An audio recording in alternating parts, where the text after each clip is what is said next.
Parallel parking. Two words that struck fear into my heart the moment I started driver's ed. The saboteur that caused me to fail my driving test. Twice! Well, now that I'm a little older and I have much more driving experience under my belt, let me share some of my tips with you so that you're cruising and parking in style. Okay, no guarantee on style, but definitely in comfort. Let's start off with the easy stuff. The stuff you probably take for granted or just fallen into the habit of forgetting to do if you've been driving for a while.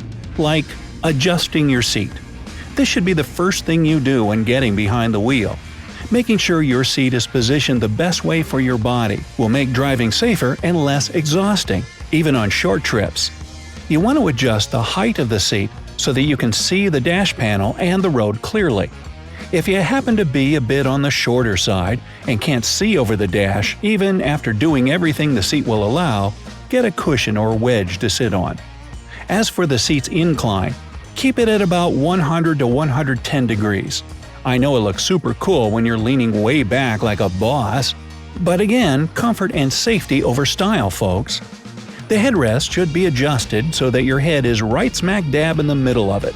This will help prevent a bad neck injury in case of an accident. Next, mirrors. Starting with the driver's side, once your seat is adjusted, lean left and get as close to the side window as you can. Then adjust the mirror until you can see the rear fender. Once you're sitting correctly, you should just barely see the side of the back bumper. Moving on to the passenger side mirror, here you want to stay in the driver's seat and lean to your right until your head is just about in the middle between the two front seats. Now adjust this mirror so that you can see the back fender too.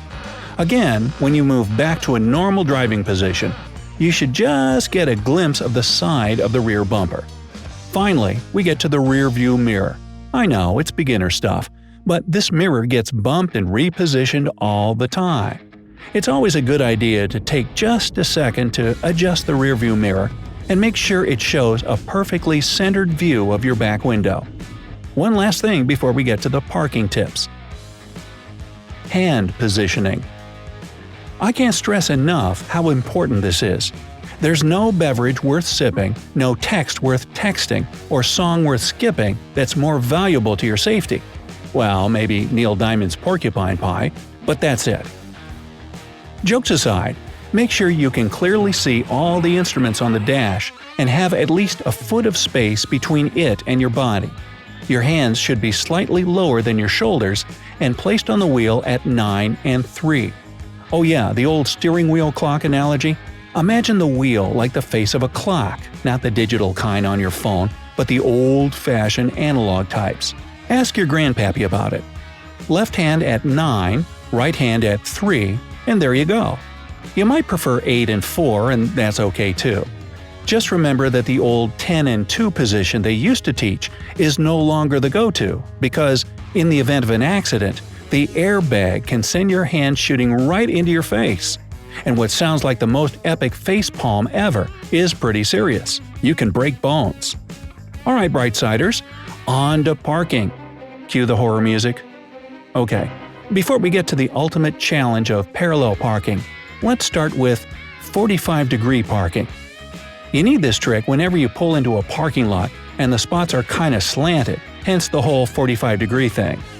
First, make sure you're going down the aisle the right way.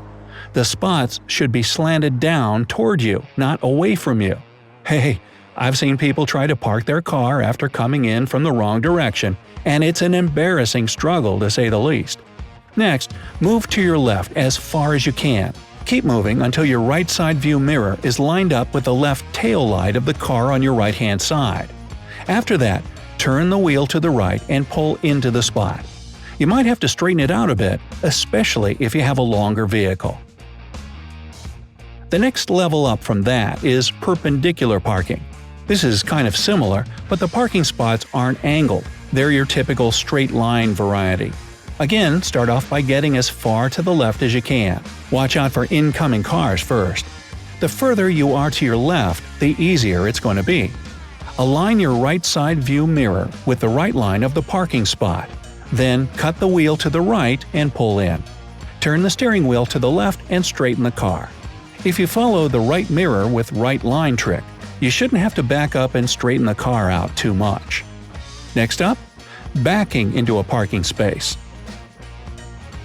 I feel like there are two types of parkers in this world: those who pull in and the ones who always back in. And that one guy named Peter who walks around in a spider costume. You know, Peter Parker parked a pod of prickly Priuses. Which type are you? I'm probably a little bit of both, depending on the circumstance. Anyway, first locate the spot you're going to back into and drive 2 spots past it. Then, and this is crucial, make sure drivers around you know what you're about to do. Flip on your blinker, and before going into reverse, make sure to look out for oncoming vehicles from the front and approaching ones from the back. Check your mirrors. They're nice and adjusted for you now, right? And make sure everything's clear. You can now throw her in reverse. Now turn your steering wheel to the right and slowly accelerate backward. Continue moving back and start to straighten the steering wheel as soon as your rear wheels are in line with the parking spot. Keep checking those mirrors so you don't hit any cars next to you. Once you get yourself aligned in the spot, straighten your steering wheel and continue backing up until the front of the car is lined up with the others in the row. Also, be careful not to continue in reverse so you don't crash into the curb or parked car behind you. Finally, put her in park and you're good to go. And last but not least, drumroll please. The type of parking that studies have actually shown 3 out of 10 drivers will park over a mile from where they need to be just to avoid having to do it. It's even an actual condition. Parallelophobia, the fear of parallel parking. First things first, make sure the spot you want to park in is one your car will fit into. You want no less than 1.5 times the length of your car. Found a spot? Good, here we go. Drive forward until your car is next to the one in front of the parking spot. We'll call it car number 1. Now look over your right shoulder through the lower corner of your back window and drive backward in a straight line. Once you can see the back of car number 1 in the right corner, turn the wheel to the right and slowly begin to back your car into the space. Look into the left side mirror when you can see the full front of the car behind the spot, and I'll dub this one car number 2, original I know. Now, straighten out the steering wheel and back the car in a straight line. Using the right side mirror, when you see the taillights on car number 1, turn the steering wheel left and you should be moving into the parking space. Check your nerves, breathe, you got this, and park your car parallel to the curb, giving car number 2 and yourself enough room to drive out. Again, if your vehicle isn't a standard size, you'll probably need to drive a little further before you start getting lined up. Now, was that really so hard? Yes, it was. But once I took parallel parking seriously and practiced a lot, I had it down pat. And wouldn't you know it, 3rd time was the charm and I got my license. I think I remember angelic music playing when they handed it to me, but that could just be my imagination. It's your turn now. What's something you were always afraid to learn to do? Let me know down in the comments. If you learned something new today, then give this video a like and share it with a friend. But hey, don't burn rubber taking off just yet.